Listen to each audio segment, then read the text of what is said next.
Nama Soekarno sempat populer dan memikat hati masyarakat Minang pada masa pergerakan kemerdekaan. Barangkali hal ini terjadi karena banyak sahabat seperjuangan bangsa yang berasal dari tanah Minang seperti Buya Hamka, Tan Malaka, Muhammad Hatta, Sultan Syahir, Agus Salim, Muhammad Yamin, Muhammad Nasir, dan masih banyak lagi.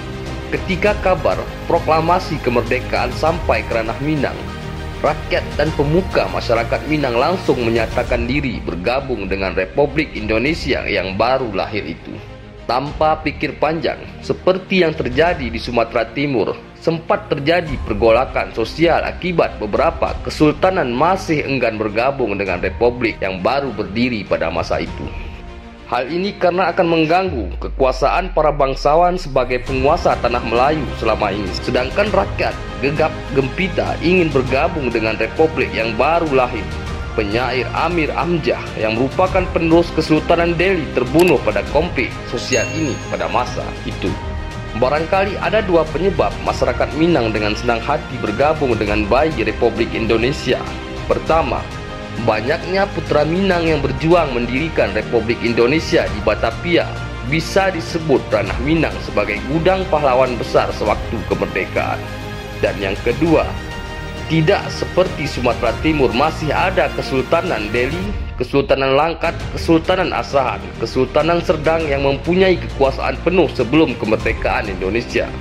Sedangkan di ranah Minang pada masa itu nyaris tidak tersisa lagi kerajaan maupun kesultanan, bahkan sudah sejak lama.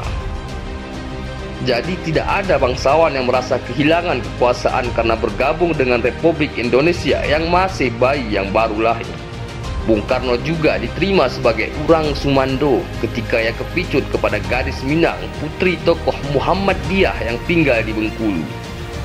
Saat kedatangan Jepang, Bung Karno sedang di Bengkulu. Beliau diungsikan ke ranah Minang, Kota Padang oleh Belanda. Sekitar 5 bulan ia tinggal dan berkeliling ke seluruh ranah Minang.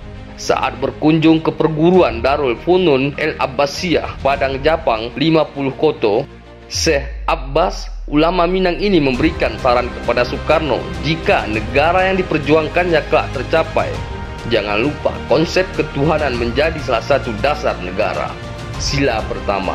Pasca proklamasi, perang terus berkecamuk karena agresi militer yang dikerahkan Belanda untuk menguasai kembali Indonesia. Masyarakat Minang pun tak luput mempertahankan kemerdekaan. Bahkan ketika Soekarno dan Hatta ditawan dan Jogja sebagai pusat pemerintahan berhasil dikuasai Belanda, tokoh keturunan Minang Saripudin Prawiranegara mendirikan pemerintahan darurat Republik Indonesia di Bukit Tinggi untuk mempertahankan kemerdekaan yang baru diraih.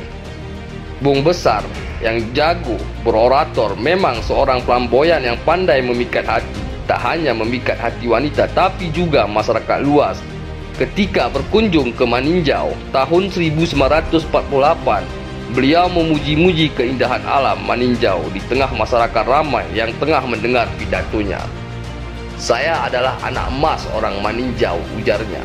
Tentu saja semua kaget. Keturunan Bali Jawa mengaku sebagai orang Maninjau.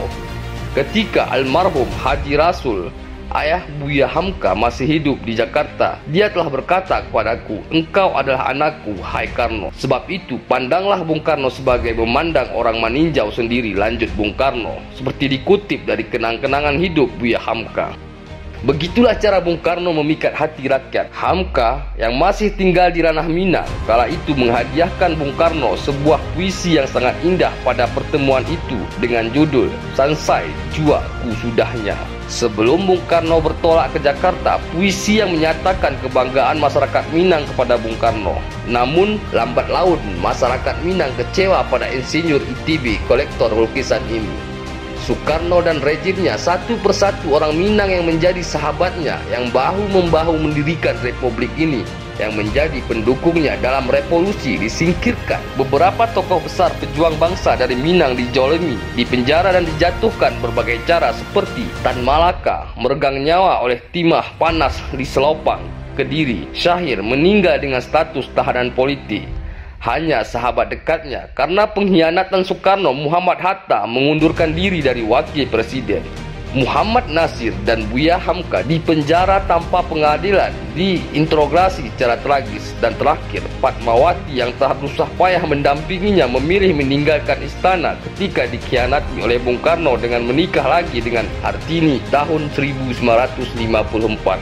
Puncak kekecewaan masyarakat Minang ketika PRRI di Sumatera Tengah yang berpusat di ranah Minang meletus. Sebuah pergolakan menuntut pemerataan pembangunan dijawab dengan pengerahan militer yang dipimpin Ahmad Yani di ranah Minang. Puluhan hingga ratusan masyarakat Minang menjadi korban kekejaman oleh rejim Soekarno. Bahkan sebagian masyarakat sampai terpaksa menghilangkan identitas Minangnya untuk selamat dari kekejaman tersebut. Sejak saat itu nama Soekarno seperti kartu mati di ranah Minang. Diperparah lagi, Desoekarnoisasi pada masa Orde Baru. Itulah sebabnya anak biologis dan ideologis Soekarno tidak akan pernah laku di ranah Minang. Mungkin itulah sebabnya anak biologis dan ideologis Soekarno tidak akan pernah laku di ranah Minang dan tidak akan pernah ada di hati masyarakat Minang. Buktinya, 2 kali pemilihan presiden di belakangan bukan karena masyarakat Minang terpesona kepada mantan menantu penguasa Orde Baru, dan tidak pula karena ayahnya Sumitro pernah bergabung dengan PRRI sehingga Prabowo dianggap anak ideologis Minang, namun karena hati masyarakat Minang sepertinya sudah tertutup untuk segala hal yang berbau Soekarno. Mungkin inilah sejarahnya.